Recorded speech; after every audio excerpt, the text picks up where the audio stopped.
John Jones, le seul et unique GOAT.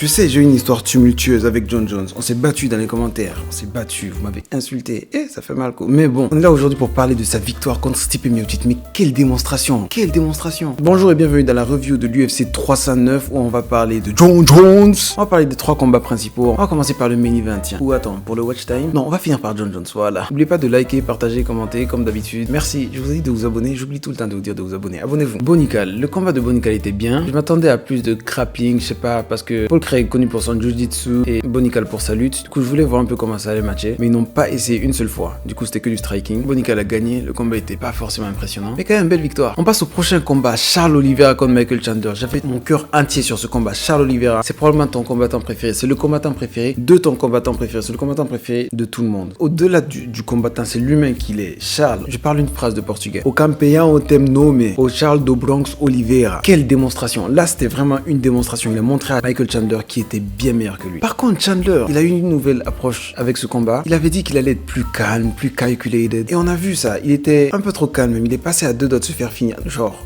à chaque round, il était à 2 doigts de se faire finir. Mais il restait quand même et il continuait. Et à la fin, on a vu le Michael Chandler qu'on connaît et qu'on aime tous. Le gars a un record terrible à l'UFC. Il a, je crois, 2 victoires, 4 défaites. Son record est terrible. Mais pas une seule fois, Michael Chandler vient dans la cage et tu t'ennuies. C'est le combattant le plus excitant de l'UFC, c'est clair. Le match-up de lui contre Charles Oliveira, obligé, ça allait faire des feux d'artifice. Par contre, j'ai un petit truc à dire par rapport à la fin. Chandler donnait clairement des coups derrière la tête. C'est normalement l'arbitre aurait dû lui dire d'arrêter. Genre, imagine Charles était KO avec ça. Mais heureusement, il est illuminé et ça n'a pas marché. Oliveira, next pour le title shot. Saroukian d'abord, ok, parce que voilà, on reste logique. Mais après, Charles va récupérer sa ceinture. Je crois en lui. Illuminado à fond. Maintenant, on arrive au main event. Le moment que vous attendez tous, le combat de John Jones. C'est une dinguerie. Il a montré à quel point il est le GOAT. Pardonnez, ne me jetez pas des pierres, c'est bon. Non, mais tout ça pour dire que c'était impressionnant de fou. Au début, je vais pas vous mentir, j'étais sûr que John Jones allait gagner. Hein. Comme j'avais dit, c'était un combat facile pour lui. Mais quand je vois Stipe était bien trop calme. J'étais en mode, il sait quelque chose. Soit il sait qu'il va mettre KO John Jones, soit il sait qu'il n'est absolument pas prêt, qu'il va se faire détruire. Je pense que c'était ni l'un ni l'autre. Parce que le premier round, ils ont commencé des échanges debout. J'étais en mode, ouh,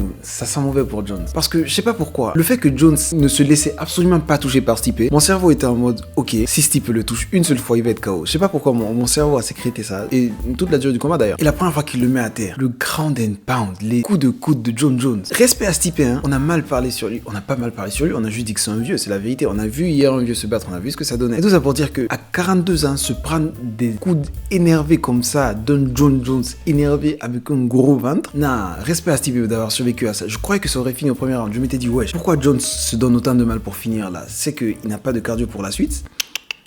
Il voulait juste finir parce qu'il voulait finir. Il voulait montrer à quel point il était le plus fort, quoi. Il a très bien montré. À partir du 2e round, il a commencé à capitaliser sur des coups au corps. Il était plus rapide que Stipe, ça c'est clair. Daniel Cormier nous a dit le contraire d'ailleurs. Et j'ai eu un truc par rapport à John Jones parce qu'il y avait des moments où j'avais peur. Écoutez, je supportais John Jones à fond. Je crois une partie de moi parce que je veux absolument voir le combat John Jones contre Thomas Spinal, c'est-à-dire les deux au sommet. Mais une autre partie de moi parce que mon cœur n'est pas prêt à voir John Jones perdre en fait. Depuis que je suis petit, c'est établi que John Jones c'est le meilleur. À aucun moment j'ai vu John Jones perdre le combat contre Dominic Reyes. Mais vous voyez ce que je veux dire, genre John Jones KO, c'est pas un truc qui se fait dans ma tête. Du coup, j'ai cru le voir à certains moments là. Il n'a jamais été proche de se faire finir. Il n'a même pas été en danger. Mais je sais pas, j'avais l'impression que si Stipe était un tout petit peu plus rapide, il aurait eu Jones. Et c'est pour ça que j'ai peur pour le combat de Jones contre Aspinall parce que je pense très sincèrement que Aspinall, c'est que mon avis, je pense que Aspinall est beaucoup plus rapide que Stipe. Et je pense que la vitesse de Aspinall, ça va pas le faire, ça va pas le faire. John Jones pourra pas. Du coup, combat maîtrisé, les coups au corps étaient magnifiques. Il donne des coups de partout, des coups de poing, des jabs, des coudes, des genoux, des coups de pied retournés. D'ailleurs, il a fini avec un de ses coups de pied retournés, c'était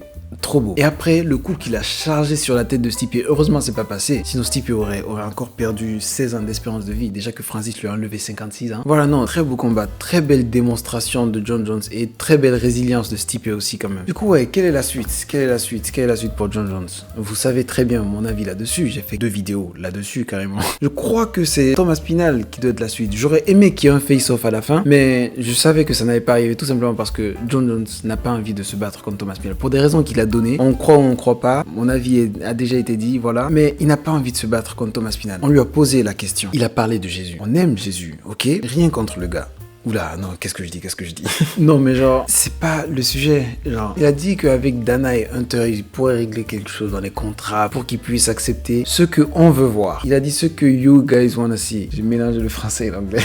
On sait très bien que c'est Thomas Tuchel, nous on veut voir, mais il peut très bien dire moi contre Jamal Hill, moi contre Derrick Lewis, parce qu'il a dit ça.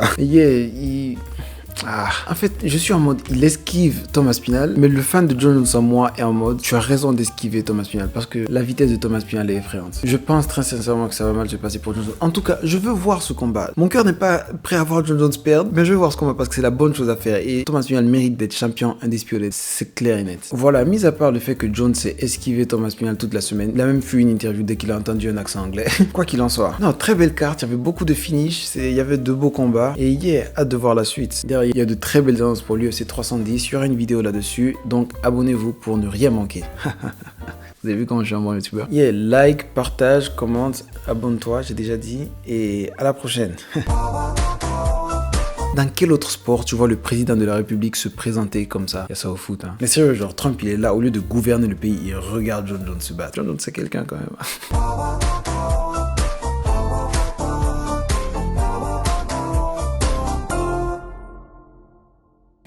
C'est John Jones.